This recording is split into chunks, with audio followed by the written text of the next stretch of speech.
سڵاوتان لێبێت و ئەم کاتتان باش لە ئێوارە 24 تر و با کۆمەڵێک بابەتی تر لەگەڵتان.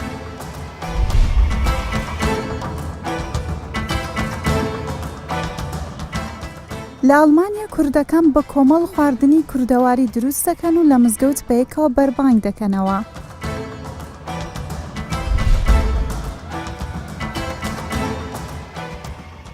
نووسەر و ڕۆژنامەنووس ئیسماعیل بەرزنجی تا ئێستا نازانێت ئۆتۆمبیل لێ بخورێت و ئینتەرنێتیشی بەکار نەهێناوە.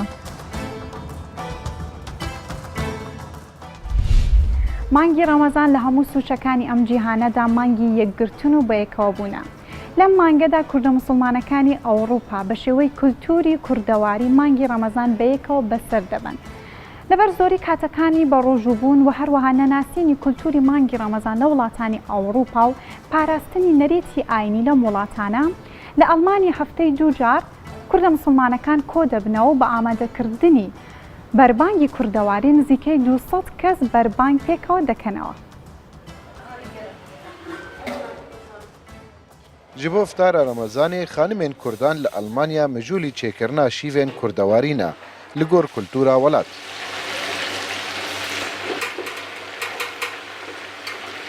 Birinc û turşik û goşt bi alîkariya xêrxwazan li mizgefta birayetî ya bajarê Gilzinkirşinê tê çêkirin. بەڕاستی ئەمە چەند فترێکی زۆرە لە مزگەوتە خەریکەم ئیشەین و لەگەڵ خوشکە بە ڕێزان بەدەستە جوانەکانیان خەریکەم خواردنانین. ئیتر خێزانەکان بەشداریان کردو بە پارە بە مەبلەغێک ئێمەش لێرە هەڵەسین بە خواردنی دروستکردنی خواردنەکان. ئیتر هەفتەی دوو جارە جاری وایە مەسەن برنج و فاسۆلیایە جاری وایە ئەستا ئەمڕۆ کولەکەمان هەیە.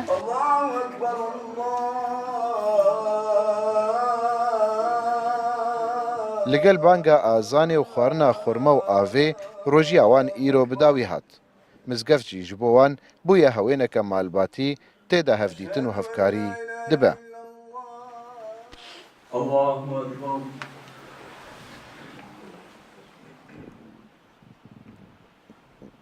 مزگەوتی برایەتی لە شاری گێزنکێشن بۆتە شوێنێک بۆ کۆبوونەوەی هەموو کوردەکان بە تایبەتی لە هەموو خۆشیەک و لە هەموو ناخۆشیەکە کۆمەڵێک خەڵکی باش لێرە کۆبۆتەوە دەستی یارمەتی و برایەتی و کەسایەتی بۆ یەکتر درێژەکەن یا خود لە حتا لایەنە نەتەواتێ کوردەکان نەورۆز بوو بێت هەر لایەنێکی خۆش و کاتێکی شادی و بێت لەم شوێنە بەڕێوە چووە. پشتی 19 دەمژمێران ji ڕۆژی گرتنê و keda rojeke giran êdî bi dilekî pir dua û xwezî ber bi xwarineke giştî havbeş ve diçin. Tam û hesta Kurdistanê di vê holê re derbas dibe. Ev sê sala sîstemê me hosa ye her xêzanek sed yora dide ji bo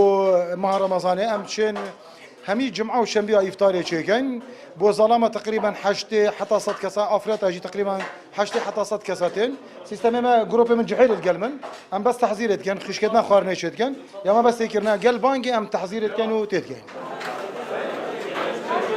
Ne bi tenê Kurd têne mizgefta Kurdan lê ji bo tevaya xelkê dergeh vekiriye çi nivêj û çi jî xwarin be.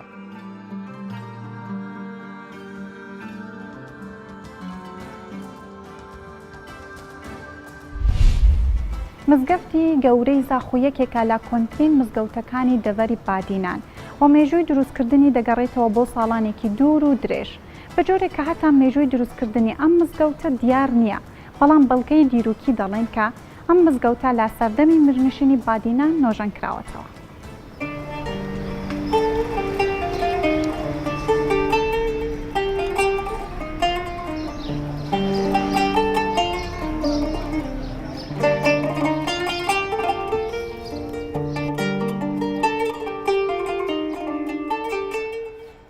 Ev mizgefte hem mizgefta mezin kevintirîn mizgefte zaxû da. Kengî hatiya avakirinê çi pêzanîn ser nîye. Belê ser zemanê zaxû ketî bin dezgehê mîrê Amêdiyê ve, mîrgeha Amêdiyê û ser demê İsmaîl Paşayî mîrê Amêdiyê birawî Elîxan Bek mîrê zaxû bî sala 1709 heta 1797. Serwî demî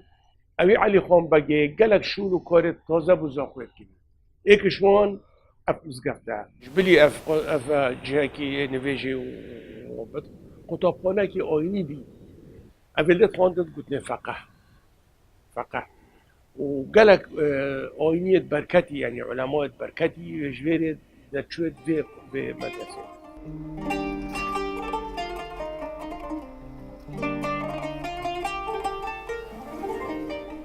اسم الله محمد امام و خطیب جامعه زاخو یا مازن از ایج طلبه مدرسه دینی و مدرسه سالا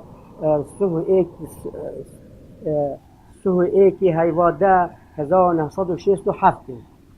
گل 45 طالب با عمل مدرسه دین سر احدای سیدای برکت ملا اسماعیل ای دوستی که امام و خطیب و مدرس بید لوی جامعه و مدیر و مدرسه جو بی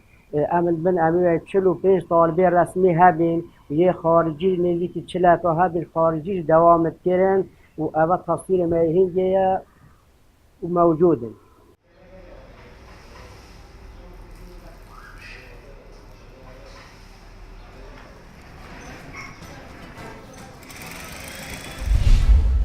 نووسەر و ڕۆژنامەنووس ئیسماعیل بەرزنجێجیا لە ئەزمموی نووسین باسی چەند لایەنێکی ژیانی کۆمەڵاتی و وەزیفی خۆی دەکات و هەروە باسی ڕۆڵی ڕۆشنبیران دەکات لە هەولێ لە ناوەڕاستی هەفتاکان. پێچکە لەوانەش ئەم نووسەرە باسیەوە دەکات کە بە درێژایی ژیانی خۆی نانی بەیانی لە دەرەوە خواردووە تەنیا جەژنان نەبێت. و هەروە ئەوەی جێگەی سەنجە لەسەر ئەم نووسەرە تا ئێستا نازانێت ئۆتۆمبیل لە بخڕێت و ئینتەرنێتیش بەکار ناهێنێت.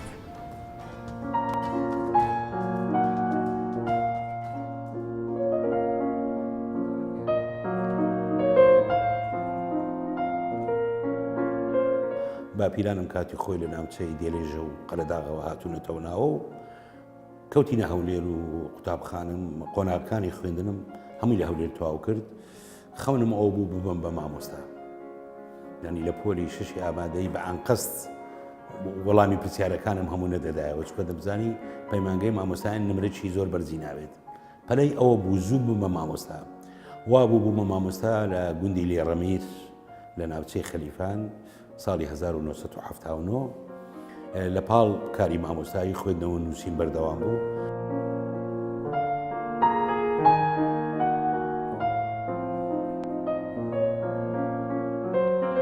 منێکێکم لە نەوەی ناوەڕاستی هەفتایەکان هاتینە ناو بواری خوێندنەوە نووسین. دەتوانم بڵێم نەوەی سێمی شعری کوردی یان سەقافەی کوردین لە شاری هەولێر. بەر لە ئێمە کۆمەڵی مامۆستایی گەورە و پڕبەخششە بوون لە زۆر بوار. ئێمە پەروەردەی لێستی ئەوانین بە شانازیەوە توانیومانە ببینە خشتێک لەو خشتانەی کە باڵەخانەی ئەدەب و هونەریان لەو شارە دێرینەی کوردستان پێکێناوە. بەڵام ئەوەی کەمای شانازیە توانیومانە بە ڕازگۆیی لەگەڵ ئەدەب و هونەر لەو شارەی خۆمان هەڵس و کەوت بکەین و شتێک بە شتێک بکەین.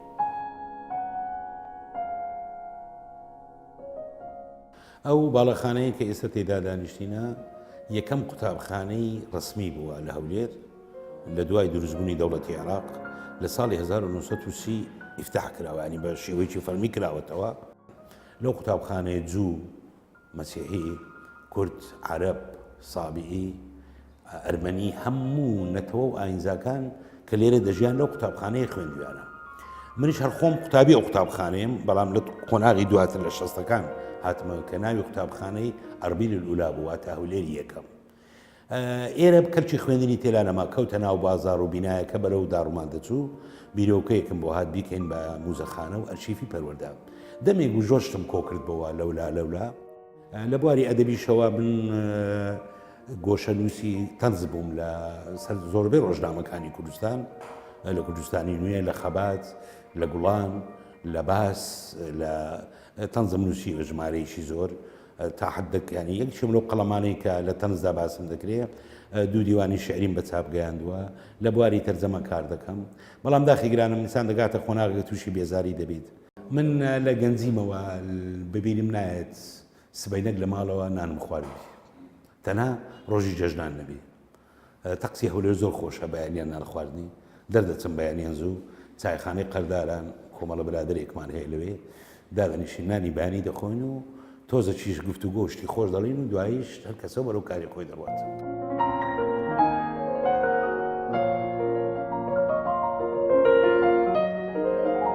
لە ساڵی هشتاونۆ یەکەم خێزانم پرۆسی هاوزەریی گیریم پێکێدا بەڵام داخیگرانم دوای 6 ساڵ بەیەکەوە بوون ئەمیان کۆچی کرد دوو کچۆڵم هەبوو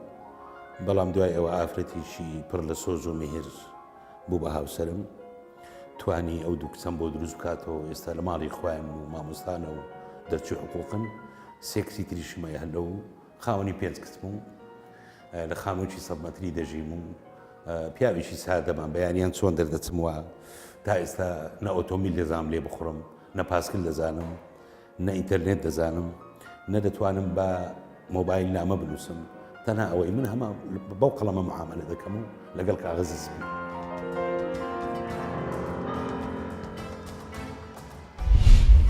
دایکان و باوکان هەمیشە باشترین و جوانترین ئومێد و ئاواتیان بۆ منداڵەکانیان هەیە.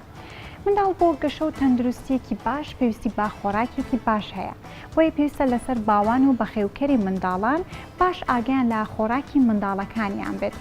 و پێویستە لە هیچ کاتێکدا خواردنی منداڵ فەرامۆش نەکرێت بە تایبەتیش ئێستا کە مانگی ڕەمەزانە و زۆرێک لە منداڵان لاسەی گەورەکان دەکەنەوە و بە ڕۆژوو دەبن.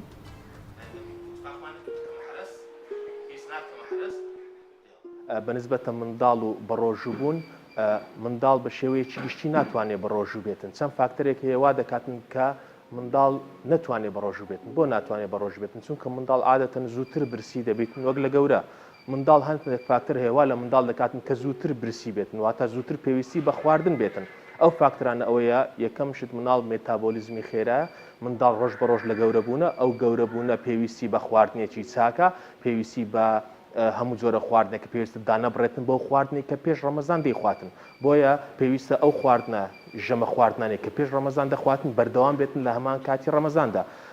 هەروەها منداڵ ئەگەر سێری قەباری سەری بکەی قەباری سەری بە ڕێژە لە چاو لەشی گەورەیە کەواتە ئەو قەبارە سەری گەورەیە گلوکۆزێکی زیاتر سەرف دەکاتن و زێ زیاتر سەرف دەکاتن لە مێشکی و پێویستی بە خواردنی زووتر هەیە وەک لە گەورە بنسبەتە ئەوەی منداڵ لەوانەیە زۆر جار احتیمام بە یاریکردن و سێری تەلەڤیزیۆنکردن دەدات زیاتر لەوەی خواردن بخواتن یان لەوانەیە زۆر درێک بە برسیبوون نەکاتن لەوانەیە لە کاتی برسیبوون ئەزیەتی پێ بگاتن لەوانەیە قسە نەکاتن بۆیە لەگەڵ مێشکی کامڵ نیە ئەو کامڵ نەبوونە وا دەکاتن کە درێک بەشتی مەترسیدار نکاتەوە کە لەسەر جانێتی لەوانەیە لە جان لە حاڵەتێکی مەترسیدار بێتن بە دایکی نەڵێ یان بە باوکی نەڵێ بۆیە لەبەر ئەو فاکتەرانە ناتوانێت بە ڕۆژوو بێتن لە مانجی ڕەمەزان وا باشترە خانەوادی ئەو منداڵە بۆی منداڵەکە شعور بە نەقس نکاتن وا بزانێت کە لە جێوێکی ڕەمەزانیە لەگەڵ ماڵەوەی پێویستە دایک و باوکێکی یارمەتی بدەن بە زۆر پێی نەڵێن بە ڕۆژوو بە وا بکاتن مەسەن بڵێن مناڵ بۆ تۆ ڕۆژوو بوون خراپە یان ئەو زەرەرانەی هەیە ئەگەر نان بخۆی ئاوا باشە بۆ تۆ گەورە دەبی و ئەو شتانە یان دەتوانێت دووسێ کاتژمێر بە ڕۆژوو بێتن دوای ئەو دووسێ کاتژمێرە بڵێ بۆ مناڵ هەر ئەوەندە بەسە لە ژەمە خواردنەکانی کاتەکانی ژەمی خواردن پێش ڕەمەزان دانەبرێتن مەسەن ئەو منداڵانە پێویستی بە سێ ژەم خواردن هەیە یان لە بینی ژەمەکان پێویستی بە خواردن هەیە دایکەکە لە هەمان کات دەبۆی ئامادە بکاتن بۆیە مناڵەکەی لە گەشەنەوە سێتن بەردەوام بێتن لەو گەشەیە کە هەیەی ئەو دایکانێک کە شیری خۆیان دەدەن بە منداڵ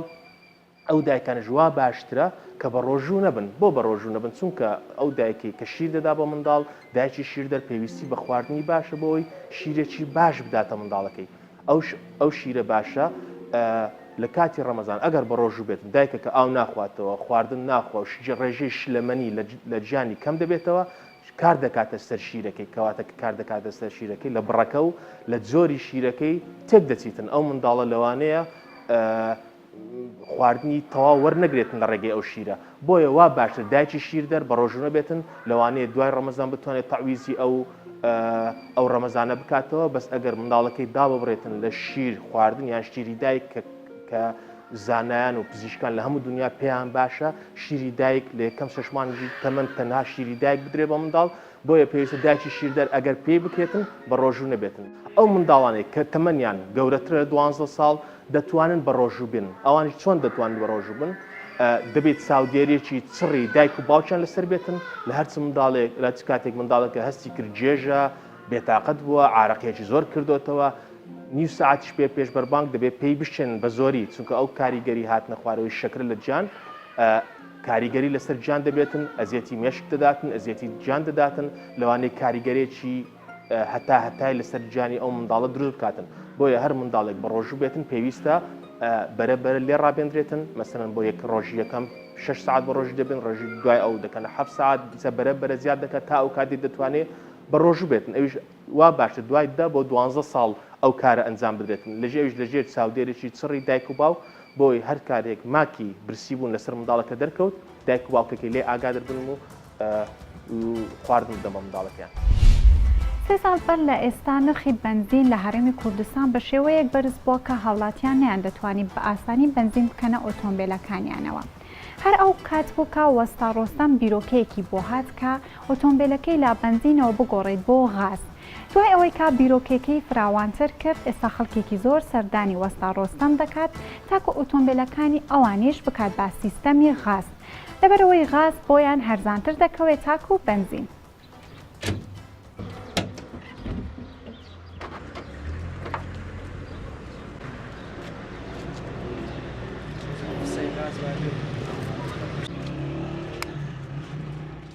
سەرەتا لە ئەزمەی بنزین دروست بوو بنزین لە 500 بووە 700 کەشتە هزار سەرەیەکی زۆر لە بنزینخانەکان هاوەستا بۆ بنزین بیرم لەوە کردم سیارانە چۆن ینی بە سیستەمێکی تر ئیش بکا بێجگە بنزین بیرم لەم سیستەمە کردەوە کە سیارە بە غازی ئیشکا یەکتر جەستان بە دەستپێکردنی ئەم ئیشە سەرەتاش یەکەم سیارەوەی خۆم بوو کردم بە غاز هەرچەند سەرەتا ماوەیەک کەم و کۆڕی هەبوو شارەزا بوون لە ئیشەکە بەڵام پاژەوەی تر شارەزای تەوامان وەرگرت خەڵکێکی زۆر داوای کرد کە سیستەمەکەی بۆ دانین دەستمان کرد بە دانانی سیستەمەکە سارێکی زۆرمان کردەوە بە غاز تاکو ئێستا کە بیرم لێ کردەوە بیکەم بە غاز تەلەفۆنم بۆ ئێران کرد خزمێکمان لێوە بوو وتم جیازێکی سیستەمی غازم بۆ بنێرێت کە بۆی نردم سەرەتا یەک دنیا جەنجاڵی وای ڕشتی تیا بوو بۆم نەبەسرا ئیتە خۆم چوون بۆ ئێران لەوێ فێری ئیشەکە بووم لە تاران ماوەیە مامە لەوێ فێری ئیشەکە بووم دوای هاتمەوە دەستم پێ کرد و ئیتر تاکویسە الحەمدلله بە نەجاحەتی ئیشەکە نەجاحەتی هێناوە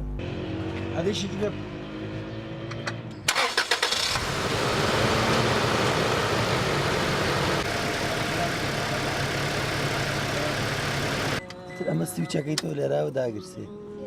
ئەمە یەکەی بەغاز ئەجا و دوو گڵۆپە داگرسێ بۆ دوو گڵۆپە داگرسا یەک سلڤلەیە تو ئیشەکە ئەم غازە پێویستی بە نۆزڵ نییە ئەگەر سیارەکە نۆزلیشی ئیش نەکات ئەم هەر ئیشەکات ئەگەر فیلپۆمپی سوتا بێ هەر ئیشەکات اینجا جیاوازی لە نرخەکەشە غاز هەرزانترەکەوێت سە لیترە غاز 350 دینارەکەوێت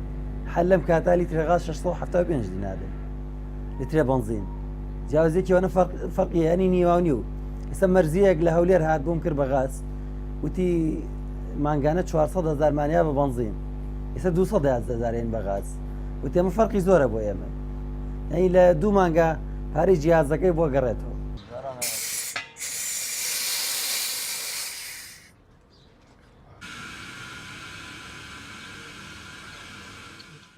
کێشێ ڕۆک و کێشی بنزین وایە فەرقێکی وای نییە بەڵام بۆ مەسەلەی ڕۆنەکە درەنگ پیسەکە ئەویش ئەوەیە ئاگری غاز شینە ئاگری بنزین سوورە دووکەڵ دروستەکە ئاگری غازەکە دووکەڵ دروست ناکە سەر بستۆنەکان بە پاکێ مێنێتەوە ڕۆنەکە درەنگ پیسە ئەم بڵە تەنفیزێکی لەسەرە کە زەختێک غازەکە گەشتە 18 بار خۆی تەنفیزەکە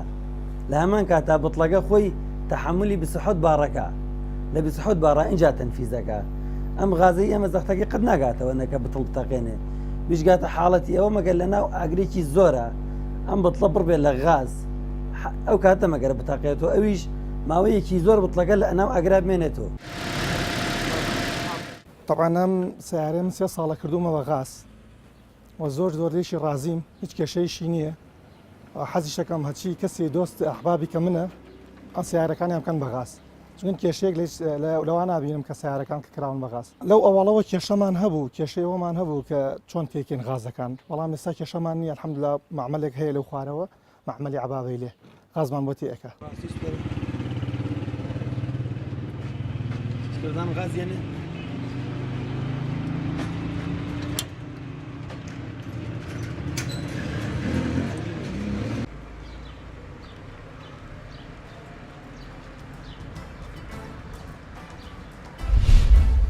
مێژووی بەکارهێنانی تەسبیح دەگەڕێتەوە بۆ سەردەمی هاتنی ئاینی ئیسلام. جگە لەوەش کورد وەکو میلەتێک هەوڵی داوە فۆرمێک و شکلێکی تایبەت بە کوردی پێ بدات. بە جۆرێک لە زۆربەی بازاڕەکانی شارەکانی هەرێم گوزارێکی تایبەت بە پیشەی هونینەوەی تەسبیح پەیدا دەبێت و زۆربەی ئەو کەسانێک کە لەم بوارەشتا کار دەکەن ئەوانن کە بەشێکی دیاری تەمەنیان تەرخان کردووە بۆ ئەم کارە.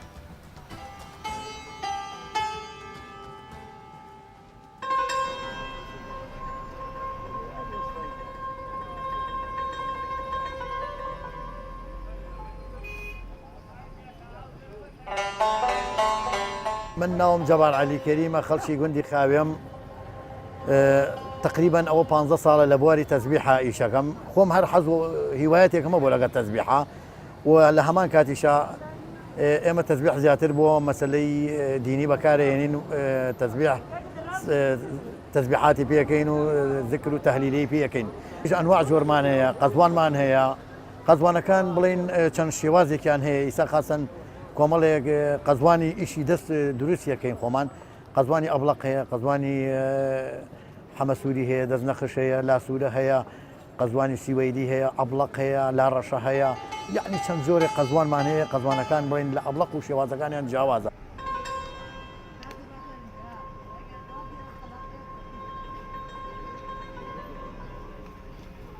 لە ڕەمەزانە قەزوان لە بڵین تا دەی ڕەمەزان تۆزێک بازاری سستە دوای دەی ڕەمەزان بڵین کە ئەڕاتە بەرەو 11 ئیتر خەڵک زیاتر تەسبیح بەکارهێنێ دیێت حەزی لێ و زۆرتریان کڕیاریان زیاتر ئەکەوێتە بازاڕەوە.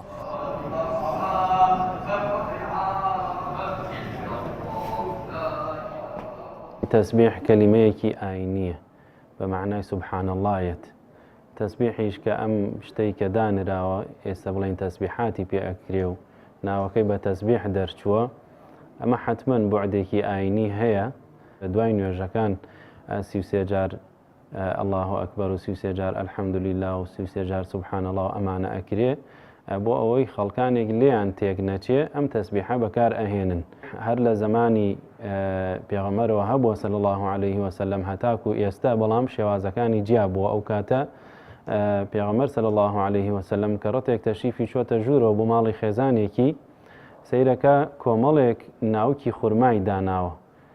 تەسبیحاتی پێکا زیکری پێکە و ئەی خاتە ئەو لاوە ئەویش پرسیاری لێکرد فەرمووی ئەمە چییە فەرمی ئەوە زیکری پێکەم ئەی خەمە ئەو لاوە دانەدانە یعنی وەکو ئەمەی ئێستا نەبووە کە ئاوا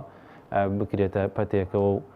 بڵین ئاسان بێ بەدەست ئەلەو کاتەوە بەو شێوازە هاتووە لە دوای ئەوە لە مانگی ڕەمەزانە وەکو حەدیثە فەرمێ شەیطان و شایەتینی لە خەڵک دوور ئەخرێتەوە کە دوور خرایەوە ئەو کەسەیش دڵی ئەڕاتەوە بەلای دینەکە کە ڕۆشتەوە بەلای دینەکەیش ئیتر تەسبیحاتەکە شتێکی خۆشترە یعنی وەکو ئەوە نییە بۆ نمونە قورئانێک دانێ و یعنی ملتەزیم بێ بە قورئانەکە و دانیشێ لە شوێنێکە و نەجوڵێ تەسبیحەکە خۆشترە بەدەستیەوە توانێت لە گیرفانیا بێ لە ڕێگا لە ناو پاسا لە بازاڕە لە هەر شوێنێکە بێوێت تەسبیحەکەی بەدەستەوەی و بە بێدەنگ بۆ خۆی تەسبیحات و زیکری خۆی پێەکە.